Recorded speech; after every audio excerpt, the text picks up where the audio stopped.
Okay, let's just jump right in. Welcome to this explainer for Serve-On Name My YouTube. You know those dead batteries currently sitting in your junk drawer? The ones you just popped out of your TV remote or that old flashlight? Well, they aren't actually dead. According to our source material today, they're really just sleeping. Yeah, I know, it's a pretty bold claim, but today we're going to unpack the exact science behind how to wake them right back up. To really wrap our heads around this, we gotta start with what feels like a slightly conspiratorial premise. The source makes a pretty wild argument. The $100 billion global battery industry actually wants you to just throw away perfectly good energy. Their whole stance is summed up perfectly by this idea: batteries are not chemically empty, they are chemically inconvenient. The argument is that we've all been conditioned, by decades of heavy marketing to just toss our batteries the absolute second the voltage drops, and we do it without ever stopping to ask what's actually happening inside that little metal casing. And honestly, the math behind this claim is kind of staggering. Most standard alkaline batteries that get chucked in the trash, they still have between 30 and 60% of their original chemical capacity locked inside. Think about that for a second. Up to 60%. That is a huge amount of wasted power. The chemical energy is very much still in there, buried deep inside the cells, but the battery simply can't deliver that juice to your device anymore. So, to figure out why that happens, we need to geek out for a second and look at the chemistry. All right, to understand how to fix them, we first need to understand a natural process called passivation. It works like this. As a battery discharges, these microscopic zinc oxide crystals start forming on the anode. Eventually, they create this severe electrical resistance that literally barricades the electrons from flowing. It's kind of like a massive traffic jam. The energy is totally there, but the physical pathway for it to get out is just completely blocked. Oh, and here's the kicker. Battery companies have reportedly known all about this passivation phenomenon since the 1970s. This right here beautifully illustrates the core conflict of the whole explainer. Mainstream marketing basically tells us that a dead battery is completely empty, right? That the chemical reactions are totally done. But the reality? It's completely different. The stored energy is still in there. It's just trapped behind a crystallized wall. Think of it less like an empty gas tank and more like a clogged pipeline.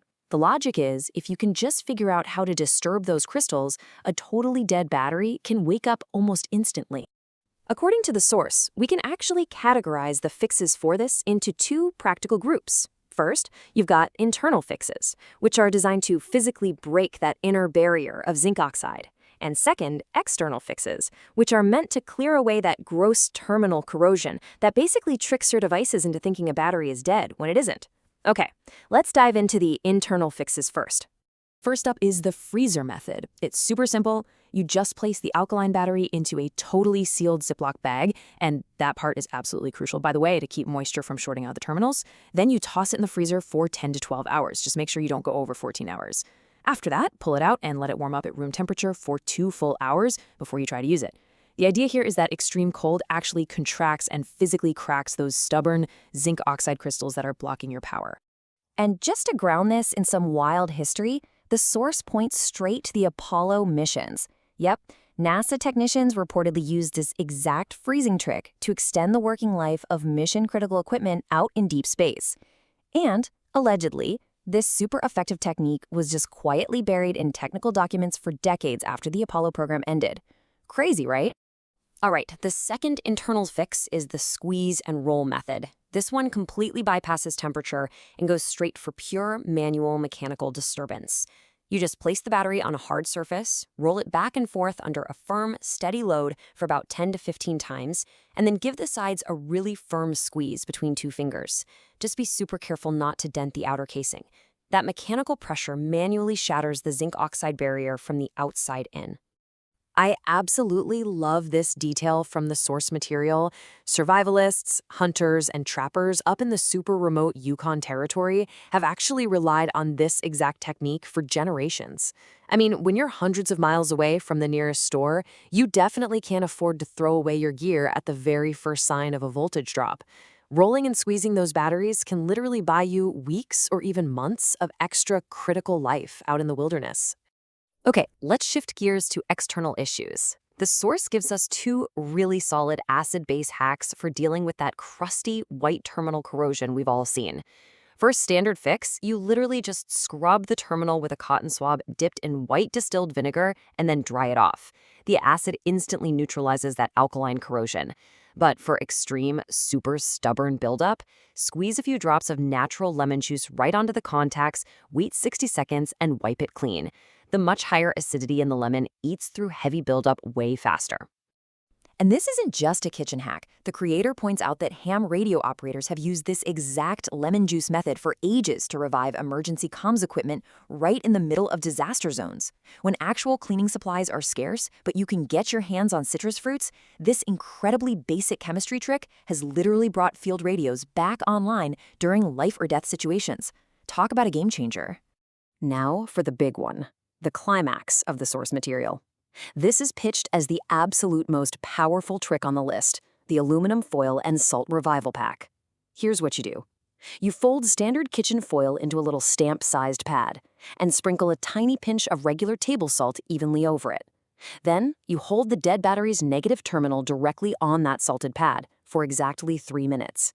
This setup creates a mild electrolyte reaction that completely strips that zinc oxide buildup right off the anode, basically restoring the cell to almost full capacity.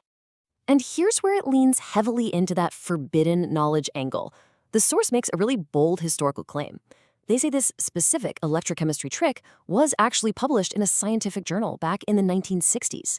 But then it was supposedly removed from later editions and even wiped from academic citation lists, all because of intense pressure from battery industry lobbyists. I mean, wow. So what was the alleged motive behind burying this information? Well, $40 billion. The creator argues that if this super simple 3-minute aluminum foil trick became common household knowledge, the disposable battery industry would see a massive 40% drop in sales across the board. That is a gigantic financial risk. $40 billion in annual revenue. And according to the source, that is exactly why we were all taught to just throw them in the trash. So, wrapping this all up, what's our action plan here? First off, you gotta strictly sort your dead batteries. These tricks, especially the freezer and the foil methods, they really only apply to your standard alkaline cells. Do not try this on lithium or rechargeable batteries, okay? But if you apply these methods correctly to alkalines, the source claims you could revive up to 80% of those supposedly dead cells. And honestly, that is a massive reason to just refuse to throw away sleeping batteries ever again. Whether you end up trying the freezer method, giving them a squeeze and roll, or attempting that crazy 3-minute foil trick right in your own kitchen, the ultimate goal of this explainer is to challenge how we view everyday household waste.